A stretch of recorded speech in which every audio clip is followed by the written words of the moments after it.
बिस्मिल्लाहिर्रहमानिर्रहीम। अस्सलामुअलैकुम। रसूल अकरम सल्लल्लाहु अलैहि वसल्लम से एक दिन सहाबाए कराम ने पूछा, या रसूल अल्लाह, कुर्बानी क्या है?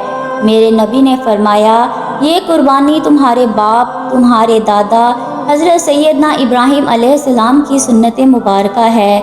ये सुनकर सहाबाए कराम ने मज़ीद पूछा, या रसूल अल्लाह, फिर इस पर हमें अजर व सवाब कितना मिलेगा? इस पर हमें नेकियां कितनी मिलेंगी? मेरे नबी ने फरमाया, जानवर के हर एक बाल के बराबर तुम्हें एक एक नेकी मिलेगी। कुर्बानी के लिए तुम्हारा जितना बड़ा जानवर होगा, जितने बड़े जानवर के ऊपर जितने ज़्यादा बाल होंगे, हर एक बाल के बराबर तुम्हें एक एक नेकी का सवाब मिलेगा। प्यारे आका सरकारे दो आलम सल्लल्लाहु अलैहि वसल्लम ने एक दिन अपनी प्यारी बेटी फ़ातिमा तो ज़हरा को फरमाया, उठो बेटी फ़ातिमा, कुर्बानी के जानवर के पास रहो, आपके घर में उस जानवर के बिल्कुल करीब रहो। ये सुनकर सैयदा फ़ातिमा तो ज़हरा ने पूछा, बाबा जान, इसमें कौन सी हिकमत छुपी है? मैं क्यों जानवर के पास रहूं? क्यों जानवर के बिल्कुल करीब रहूं? ये सुनकर मेरे नबी ने फरमाया, बेटी फ़ातिमा, इसलिए कि इस जानवर के खून का पहला कतरा ज़मीन पर गिरते ही अल्लाह ताला तुम्हारे पिछले तमाम गुनाहों को मिटा देगा। ये जो जानवर तुम्हारे नाम का ज़िबा किया जा रहा है, इसके खून का पहला कतरा जब ज़मीन पर गिरेगा तो इसके गिरने के साथ ही अल्लाह ताला तुम्हारे तमाम गुनाहों को बख्श देगा। मैं आपसे कुछ पूछना चाहती हूँ। हर बंदे का अपना अपना अकीदा होता है। मैं अपने अकीदे के मुताबिक बात करना चाहती हूँ।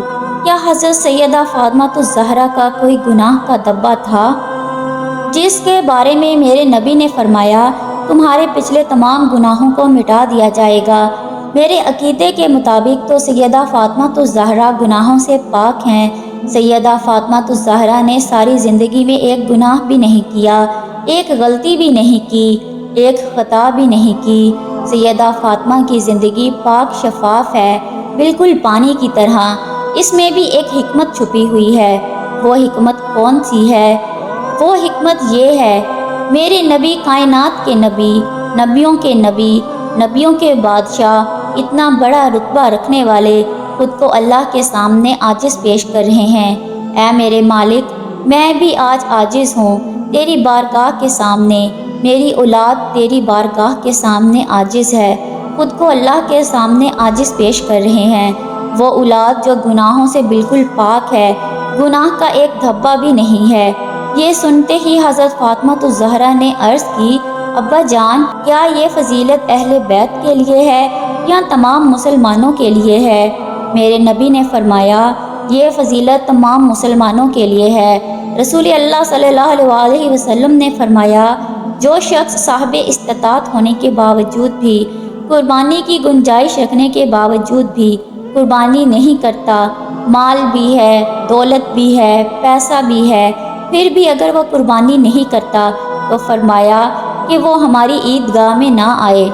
हज़रत सैयदना जाफ़र सादिक रज़ी अल्लाह ताला अन्हो लोगों को नसीहत फरमा रहे थे, दरसे कुरान दे रहे थे, कुर्बानी की फ़जीलत और कुर्बानी के फ़ज़ाइल बयान फरमा रहे थे।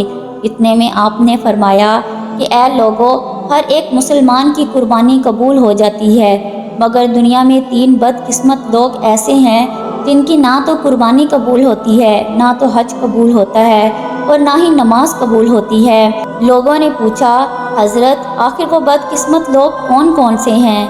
वो 3 लोग कौन कौन से हैं जिनकी कुर्बानी कबूल नहीं होती? मेरी बहनों और भाइयों, आप भी दिल के कानों से सुनिएगा, आखिर वो कौन से लोग हैं? फरमाया, नंबर 1, शिरक करने वाला। अल्लाह अकबर। शिरक करने वाले का कोई अमल कबूल नहीं होता, ना नमाज कबूल होती है, ना हज कबूल होता है और ना कुर्बानी कबूल होती है। शिरक क्या है? अल्लाह की ज़ात के साथ किसी को शरीक ठहराना, अल्लाह का दरवाज़ा छोड़कर किसी गैर के दरवाज़े पर जाकर भीख मांगना, मुश्किलात का हल ना होना, ये होता है शिरक। मैं अक्सर देखती हूँ कि मेरे दोस्त अहबाब बुज़ुर्गों के मज़ारों पर जाते हैं, सजदे करते हैं, कहते हैं, बाबा जी हमें औलाद दे दें, बाबा जी हमारे दुख दर्द दूर फरमा दें, बाबा जी हमें रिज़्क़ वसी अता कर दें। इतना बड़ा गुनाह कर रहे हैं ये लोग। ان کو پتہ بھی نہیں کہ یہ کتنا بڑا گناہ ہے۔ ایسی گھٹیا ازاری سن کر قبر میں لیٹا اللہ کا ولی جو ہوتا ہے وہ بھی ان پر لعنت کر رہا ہوتا ہے۔ او لعنتی انسان، تیرا خدا میں تو نہیں، تو کیوں مجھے فرعون بنانا چاہتا ہے؟ میں فرعون تھوڑی ہوں، میں خدائی کا دعویٰ کرنے والا تھوڑی ہوں، میں تو اللہ کا بندہ ہوں، جس کے دروازے پر جا کر میں رحمت کی بھیک مانگتا تھا، تو اس کے دروازے پر جا کر سجدہ کیوں نہیں کرتا؟ اس مالک کے دروازے پر جا کر بھیک کیوں نہیں مانگتا؟ میرے سامنے تجھے سجدہ کرتے ہوئے شرم نہیں آتی؟ کتنا بڑا گناہ اسے کہتے ہیں، شرک۔ میرے نبی نے فرمایا، اے صحابہ، شرک سے بچنا، تمہارے ٹکڑے ٹکڑے کیوں نہ کر دیے جائیں، پھر بھی شرک نہ کرنا۔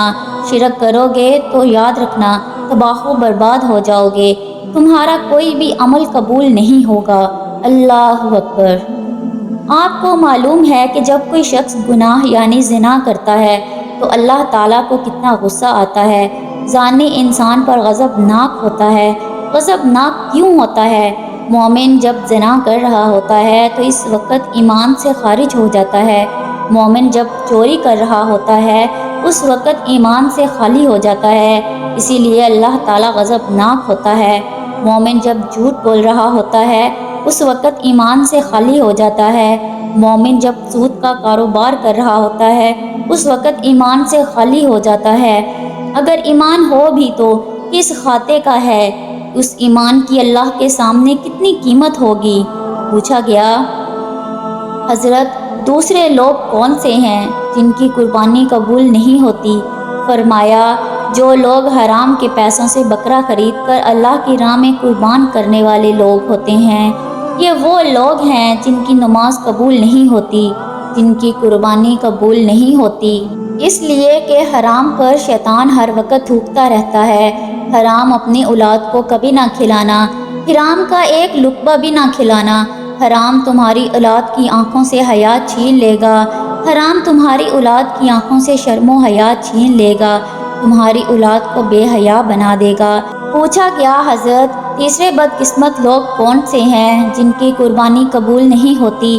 فرمایا، یہ وہ ہیں جو سود کا کاروبار کرتے ہیں، مجبور انسان کو 1000 دے کر 1200 روپے وصول کرنے والے۔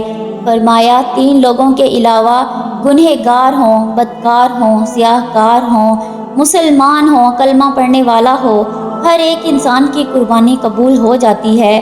فرمایا، ان 3 لوگوں کی قربانی قبول نہیں ہوتی تب تک جب تک یہ پکی توبہ نہیں کر لیتے، پختہ توبہ نہیں کر لیتے۔ اصل میں قربانی کی حقیقت تو یہ تھی کہ عاشق خود اپنی جان کو اپنے خدا کے سامنے پیش کرے، لیکن میرے رب کو یہ ہرگز گوارا نہ ہوا کہ اللہ تعالیٰ نے حکم دیا کہ اے لوگو تم جانور ذبح کرو، تم ہمارے نام پر جانور ذبح کرو، ہم یہی سمجھیں گے کہ تم نے خود کو ہمارے نام پر قربان کر دیا۔ سبحان اللہ۔ اللہ تعالیٰ سے دعا ہے کہ اللہ تعالیٰ ہمیں نیک عمل کرنے کی توفیق عطا فرمائے، ہمیں اپنے پیارے نبی آقا دو جہاں کی محبت میں جینا مرنا نصیب فرمائے اور ہمیں سیدھے راستے پر چلنے کی توفیق عطا فرمائے، آمین۔ ہمارے چینل پر اس طرح کی ویڈیوز اپلوڈ کی جاتی ہیں، امید کرتی ہوں کہ آپ کو یہ ویڈیو بھی پسند آئی ہوگی۔ اگر ویڈیو پسند آئی ہے تو چینل کو سبسکرائب اور لائک کر دیں اور ساتھ میں بیل آئیکن بھی پریس کر دیں تاکہ آنے والی ہر نئی ویڈیو آپ تک بآسانی پہنچ سکے۔ اللہ حافظ۔